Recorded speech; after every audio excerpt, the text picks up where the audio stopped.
আমার সমস্ত সোশ্যাল মিডিয়ার বন্ধুকে ঈদের অনেক শুভেচ্ছা জানিয়ে আজকের ছোট্ট ব্লগটা ঈদ ব্লগ শেয়ার করছি আপনাদের সাথে। আমরা যেভাবে ঈদ কাটিয়েছি এবারে আমি সেটাই আপনাদের সাথে শেয়ার করছি। এখন 8টা বাজে, আমাদের ওখানে ঈদের নামাজ শুরু হয়ে গেছে। ছবিটা ড্রোন থেকে নেওয়া। তো এখানে আমার ভাই, আমার ছেলে, ওরাও নামাজ পড়তে যাচ্ছে। এটা আমাদের দেশের বাড়ির ঈদগাহ। তো নামাজ পড়া হয়ে গেছে, এবারে আমরা চলে এসেছি আমাদের দেশের বাড়িতে। দেখতেই পাচ্ছেন, এসেই খাওয়া দাওয়া শুরু করে দিয়েছি। সেমই আছে, রুটি, চালের আটার রুটি আছে, চিকেন আছে। তো এসব দিয়ে আমরা সকালের টিফিনটা খাচ্ছি। দেশের বাড়িতে ঈদ করছি, খুব মনে পড়ছে অনেক বছর আগে আমি আমার মা বাবার সঙ্গে দেশের বাড়িতে ঈদ করতে আসতাম। আমার ছেলেও এসেছে মাঝে মাঝে। তো এই প্রথমবার মা বাবা ছাড়া আমি আমার ছেলেকে নিয়ে দেশের বাড়িতে, শুধু আমি, আমার ছেলে, আমার ভাই, ভাইয়ের বউ, আমরা দেশের বাড়িতে ঈদ করছি। সকালে টিফিনের পরে অনেকটাই সময় গড়িয়ে গেছে, এখন বাজে 1:30। আমরা বসে গেছি লাঞ্চে। আমাদের বিরিয়ানি হয়েছে, চিকেন আছে, স্যালাড, টমেটো চাটনি, পাঁপড়। দিশা হাতে মেহেন্দি করেছে, আমিও যদিও হাতে মেহেন্দি করেছি, আমারটা দেখানো হয়নি। দিশার হাতটাও মাশাআল্লাহ খুব সুন্দর লাগছে দেখতে। এরপর ছিল আইসক্রিম। আরও একটা কথা, আজকে ছিল আমার এক ভাইপোর ছেলের জন্মদিন, তো সেই জন্য আইসক্রিম ছিল।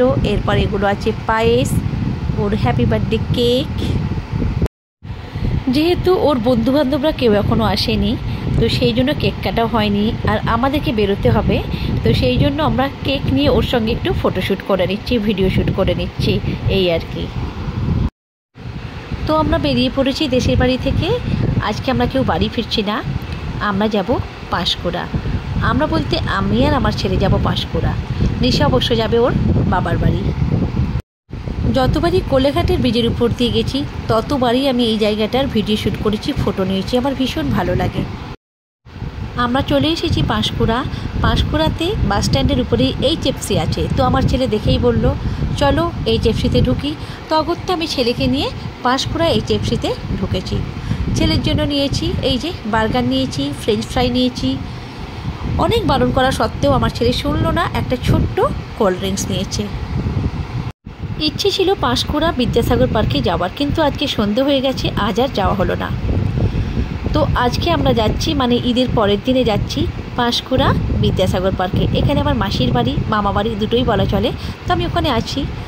তো আমরা যাচ্ছি পাঁশকুড়া বিদ্যাসাগর পার্কে, চলুন আমাদের সঙ্গে। আমরা চলে এসেছি পাঁশকুড়া বিদ্যাসাগর পার্কে। পার্কটা বোধহয় বছর 4 হয়েছে, তো অনেকদিন থেকেই আসার ইচ্ছে ছিল, আসার হয়ে উঠেছিল না। তো যাই হোক, অবশেষে আমি আর আমার ছেলে এলাম। দিদিদের আর আসা হলো না, পরে একদিন আমার বোন যখন আসবে তখন আমরা সবাই মিলে আবার এখানে আসব। যদিও বা আমার খুব যে ভালো লেগেছে তা নয়, কিন্তু বাচ্চাদের পক্ষে ঠিকই আছে, ভালোই, খারাপও বলবো না, একদম অবশ্যই ভালো।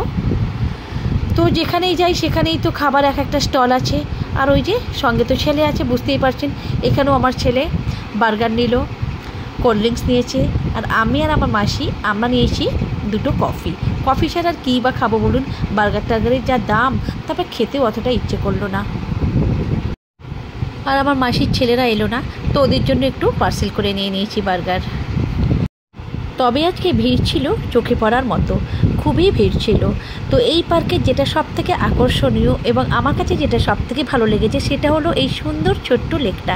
এখানে বোটিং করার ব্যবস্থা আছে, ভীষণ সুন্দর লাগছিল এটা দেখতে সন্ধ্যেবেলা, লাইটিংগুলো হচ্ছে তো তাই। তো চলুন তাহলে আজকে ছোট্ট ব্লগটা এখানেই শেষ করছি। সবাই ভালো থাকবেন, টাটা।